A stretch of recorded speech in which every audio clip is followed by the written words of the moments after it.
안녕하세요. 오늘은 저희 시험 범위의 마지막 단원인 소리를 구별할 수 있어에 대해서 보겠습니다.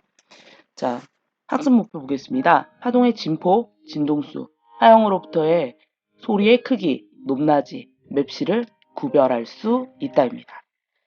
화면 교과 개념 영상 보고 시작하죠.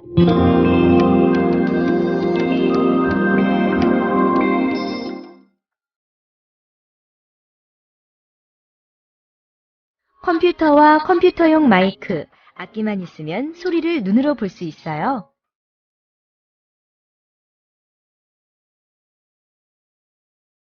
먼저 컴퓨터에 마이크를 연결하고 소리 분석 프로그램을 실행하고요. 녹음 버튼을 누른 다음 악기 소리를 녹음하면 돼요. 공기가 진동하면 그래프가 나타나는 게 보이나요? 진동을 멈추면 그래프도 나타나지 않고요. 이러한 방식으로 소리의 진동이 컴퓨터를 통해 보여지게 된답니다. 그런데 소리는 공기가 앞뒤로 진동하면서 전달되는 종파라고 배웠는데 왜 횡파의 형태로 보이는지 궁금하다고요? 소리의 진동이 컴퓨터를 통해 횡파의 형태로 바뀌어서 보여지기 때문이랍니다. 즉, 큰 소리는 진폭이 크고 작은 소리는 진폭이 작습니다. 그래서 바이올린과 북 같은 악기는 소리를 크게 하기 위해 울림통을 붙여놓기도 하죠. 높은 소리는 1초에 진동한 횟수, 즉 진동수가 크고 낮은 소리는 진동수가 적어요. 한 옥타브 차이가 나는 음의 높이가 서로 다른 원리를 살펴볼까요? 이것은 피아노 건반에 연결된 줄의 진동수가 다르기 때문입니다. 피아노의 뒷면을 보면 건반의 음마다 길이가 다른 줄로 연결되어 있음을 확인할 수 있습니다. 그래서 높이가 다른 소리를 낼 수 있는 것이죠. 그림처럼 높은 소리는 진동수가 크고 낮은 소리는 진동수가 작습니다. 같은 음의 피아노와 실로폰 소리의 파형을 비교해보면 소리의 파형이 다릅니다. 이것은 소리를 내는 물체마다 진동하는 모양이 다르기 때문입니다. 이것을 소리의 맵시라고 하죠.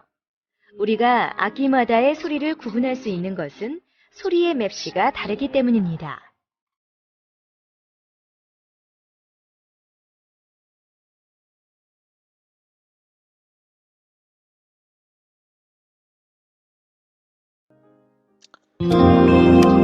자, 좀 음악이 슬프죠? 슬퍼도 열심히 합시다. 자, 사람마다 목소리가 다른 이유. 자, 그리고 역시 마찬가지로, 남자, 여자의 그 높은 음 내는 게 다른 이유. 선생님이 제일 잘 아는 큰 소리와 작은 소리, 이러한 것들 무엇이랑 관계 있는지 오늘 배워보도록 하겠습니다. 파형 분석을 통한 악기 소리의 특성이라고 되어 있는데요. 우리가 지금 소리 분석 프로그램을 쓸 수 없으니까 도움 자료에 나와 있는 걸 보겠습니다. 자, 실로폰을 치는데 세기를 다르게 하여 도움을 내고 소리의 파형을 관찰해서 큰 소리와 작은 소리의 파형을 그립니다. 가로축이 무엇인지 한번 보시겠습니까? 가로축이 시간입니다. 세로축은 진폭이네요. 여기선 뭘 구할 수 없죠? 예, 맞습니다.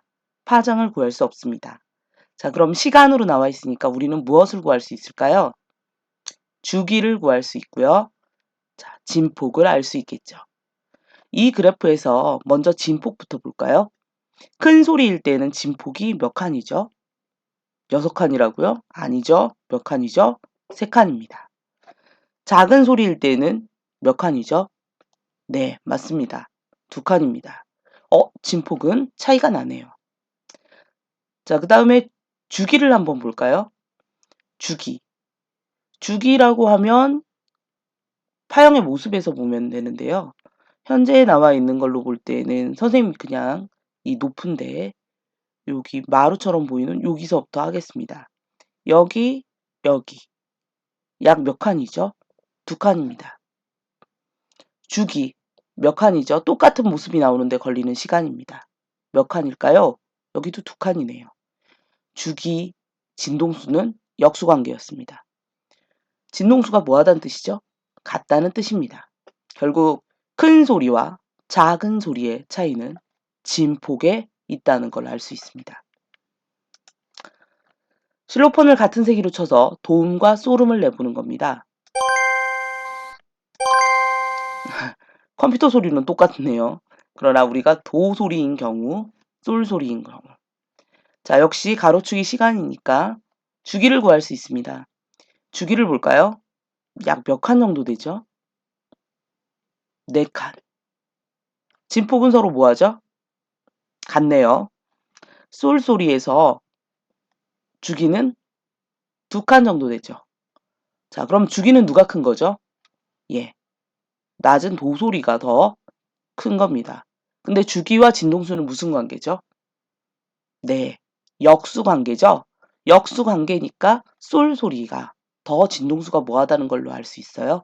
크다는 걸로 알 수 있습니다. 다른 두 악기로 같은 음을 내고 소리의 파형을 관찰하여 그려보는 겁니다. 트럼펫 소리입니다. 실로폰 소리입니다. 시간이 나와 있으니 역시 주기를 구할 수 있고요. 진폭을 구할 수 있네요.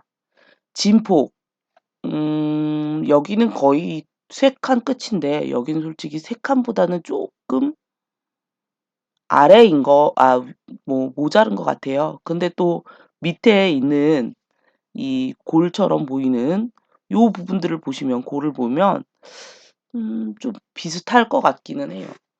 자, 그래서 거의 이 교과서 이북에서 주신 게 자료가 아주 완벽하진 않지만 저희가 볼 때 진폭이 똑같다라고 가정을 하겠습니다.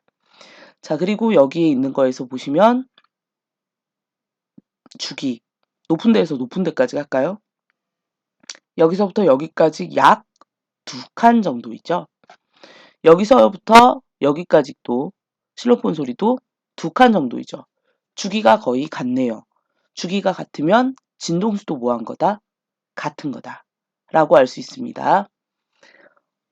그럼 차이가 어떤 걸까요? 같은 음이라고 하는데. 예, 모양이 좀 다르죠? 이런 걸 보고 파동이기 때문에 파의 모양이라고 해서 두 자로 파형입니다. 모양 형자 쓰는 거죠. 그래서 파형이 다르다는 걸 알 수 있습니다. 악기의 소리에 따라. 큰 소리와 작은 소리의 파형은 어떤 차이라고요? 큰, 작은. 이거는 진폭의 차이입니다. 기억나시죠? 높은 소리와 낮은 소리의 파형은 어떤 차이라고요? 높은 도, 낮은 도. 이런 차이는 얘는 진동수가 크고 얘는 진동수가 작은 거라. 같은 음을 내는 여러 악기의 소리의 파형은 어떤 차이가 있는가? 선생님 소리와 여러분의 소리가 다르죠? 무엇 때문이다? 파형이다. 파형 때문에 그렇다는 거 기억하시기 바랍니다.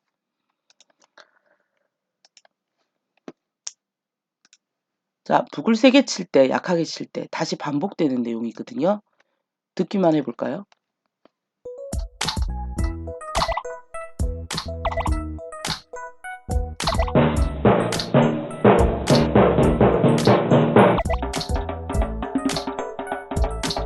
자, 큰 소리와 작은 소리 차이를 아셨습니까? 소리의 높이입니다, 이번엔.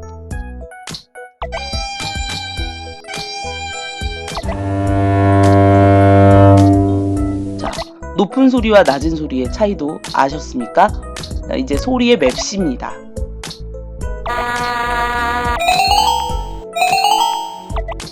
자, 두 악기의 소리가 다름을 알 수 있겠습니까? 이건 파형이 달라서입니다.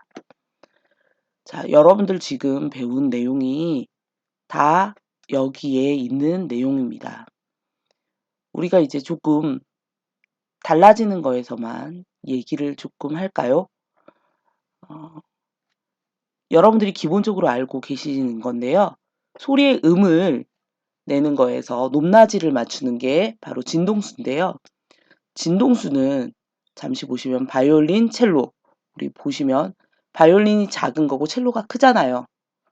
바이올린인 경우가 더 진동수 자체가 많고 첼로가 조금 더 작아요. 줄의 길이를 다르게 하거든요. 직접 악기를 다루시는 분은 더 잘할 텐데 줄이 짧아지면 짧아질수록, 그리고 줄이 가늘면 가늘수록 진동수가 커서 높은 소리입니다. 줄이 굵고 길이가 길면 길수록 낮은 소리입니다. 그래서 여기 이 손가락을 이런 데다 대면 줄이 짧아져서 높은 소리가 나게 되는 겁니다. 자, 그 다음에 소리의 맵시라고 하는 건 무엇이 달라졌다? 파형이 달라졌다. 그래서 소리가 다른 것이다. 이게 소리의 맵시입니다. 선생님 배울 때는 지금 보면 거의 다 된 것 같아요. 다 왔습니다. 자, 소리의 크기는 뭐에 따라 달라진다? 제가 제일 잘하는 겁니다. 야! 야! 뭐 때문이다? 진폭이죠? 소리의 높낮이는 무엇에 따라 달라진다? 네, 진동수에 따라 달라지는 거죠. 두 소리의 파형을 나타낸 겁니다. 차이가 무엇인지 우리 한번 볼까요? 자, 가로축은 안 나와 있지만 이건 시간을 의미하는 거고요. 파형을 나타내는 겁니다. 먼저 파형의 모습이 다르고 있네요. 그럼 소리에 무엇이 다른 거죠? 맵시가 다른 겁니다. 자, 그리고 또 우리가 볼 때 주기가 두 칸이네요.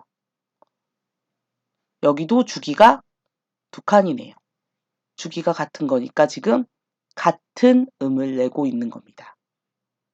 뭐가 다르죠? 진폭이 두 칸이네요. 진폭이 한 칸이네요. 얘는 뭐한 소리다? 큰 소리다. 얘는 작은 소리입니다. 아시기 바랍니다. 오늘도 수고 듣느니라고 고생하셨고요. 오늘 하루도 우리 화이팅 합시다. 화이팅!